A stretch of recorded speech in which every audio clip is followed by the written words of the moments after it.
তো বন্ধুরা আজকে দেখুন আপনাদের দেখাবো আমরা পটল চিংড়ি। তো দেখুন কী কী লাগছে।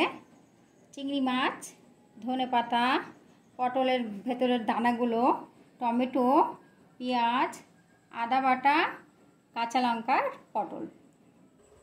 আমি এবার তেলটা দিয়ে দিলাম এটাতে গরম হতে।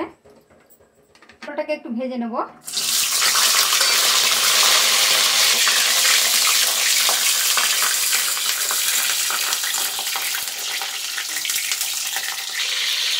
হয়ে গেছে হালকা একটু ভাজা, এবার আমি এটাকে তুলে নেব।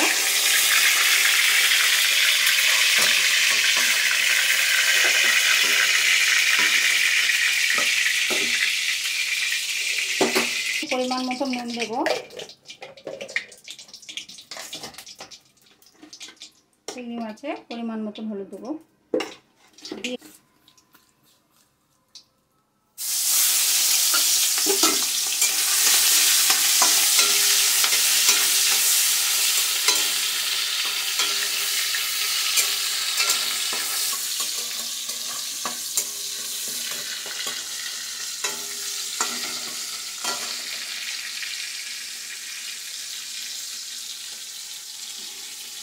দিয়ে আমি এটাতে একটু পেঁয়াজ দিয়ে দেবো চিংড়ি মাছটাতে।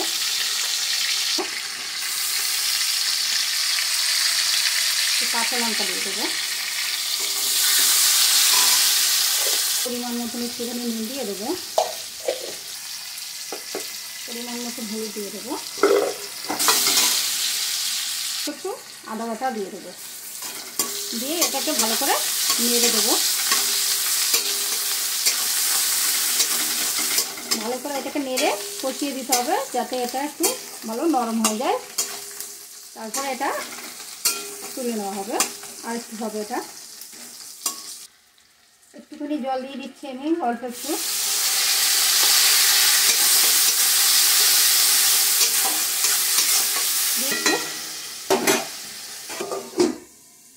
দেখুন এটা হয়ে গেছে কষানো, এবার এটাকে আমি নামিয়ে দেবো।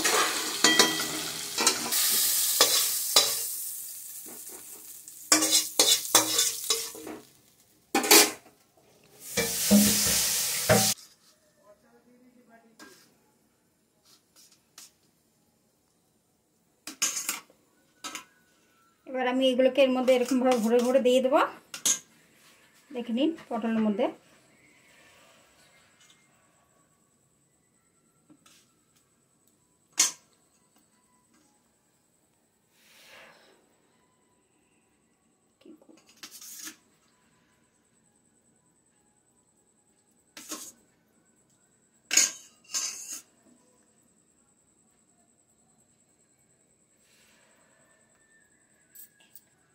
হয়ে গেছে বন্ধুরা এগুলো আমার ভরা।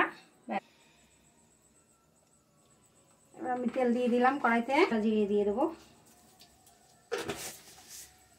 পেঁয়াজটা দিয়ে দিলাম, দিয়ে দিলাম,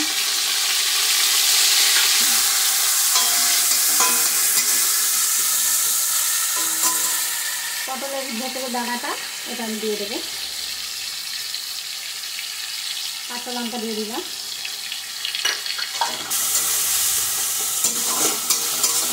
আদা বাটাটা দিয়ে দেবো,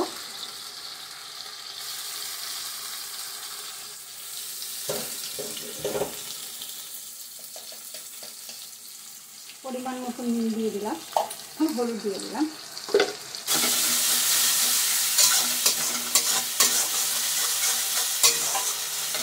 দিয়ে এটা হবে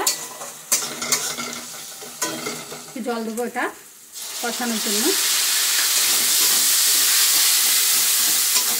ভাজা হয়ে গেছে, মশলাটা পুরো ভাজা হয়ে গেছে। এবার এটাতে জল দিয়ে দেবো।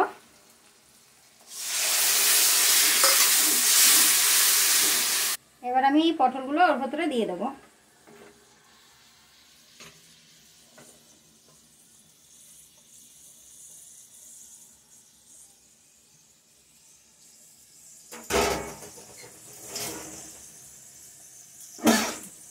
এটাকে আমি এবার 5 মিনিট চাপা দিয়ে রেখে দেবো।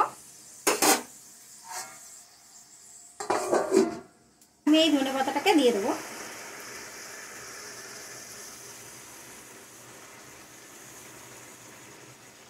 ঠিক আছে আমার, এটাকে আমি নামিয়ে নেবো এবার। বন্ধুরা, আজ আমাদের তৈরি হয়ে গেছে পটল চিংড়ি।